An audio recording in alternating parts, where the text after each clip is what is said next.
অবশেষে শনাক্ত করা হয়েছে যুক্তরাষ্ট্রের ফ্লোরিডায় নিহত বাংলাদেশি শিক্ষার্থী নাহিদা সুলতানা বৃষ্টির মরদেহ। স্থানীয় পুলিশ জানিয়েছে, গত ২৬ এপ্রিল হাওয়ার্ড ফ্র্যাঙ্কল্যান্ড ব্রিজের দক্ষিণে খুঁজে পাওয়া মরদেহটি বৃষ্টির। নিহতের ভাইকে বিষয়টি নিশ্চিত করেছে ফ্লোরিডা পুলিশ।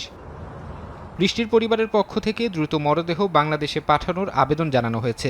ওয়াশিংটন ডিসির বাংলাদেশ দূতাবাস মায়ামির বাংলাদেশ কনসুলেটের মাধ্যমে মরদেহ দেশে পাঠানোর প্রক্রিয়া শুরু করছে বলে জানা গেছে। এদিকে নিহত আরেক মেধাবী বাংলাদেশি শিক্ষার্থী জামিল আহমেদ লিমনের জানাজা বৃহস্পতিবার দুপুরে ফ্লোরিডার ট্যাম্পার একটি স্থানীয় মসজিদে সম্পন্ন হয়। জানাজায় বিভিন্ন কমিউনিটির শত শত মানুষ অংশ নেন। আগামী সোমবার লিমনের মরদেহ দেশে পৌঁছানোর কথা রয়েছে।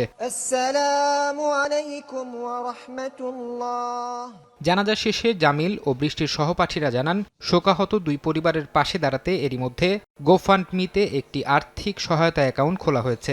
আপনারা যদি ওদের ফ্যামিলিকে ফিনান্সিয়ালি সাপোর্ট করতে পারেন, হেল্প করতে পারেন, তাহলে সেটা খুবই ভালো হয় এবং যে ফান্ডটা রেজ হবে সেটা দুটো ফ্যামিলির ভিতরে ইকুয়ালি স্প্লিট হবে। গত ১৬ এপ্রিল ইউনিভার্সিটি অব সাউথ ফ্লোরিডার বাংলাদেশি পিএইচডি শিক্ষার্থী নাহিদা সুলতানা বৃষ্টি ও জামিল আহমেদ লিমন নিখোঁজ হন। এ ঘটনায় গ্রেফতার করা হয় হিশাম ঘারবিয়ের নামে লিমনের রুমমেটকে। ফরহাদ চৌধুরী, সময় সংবাদ।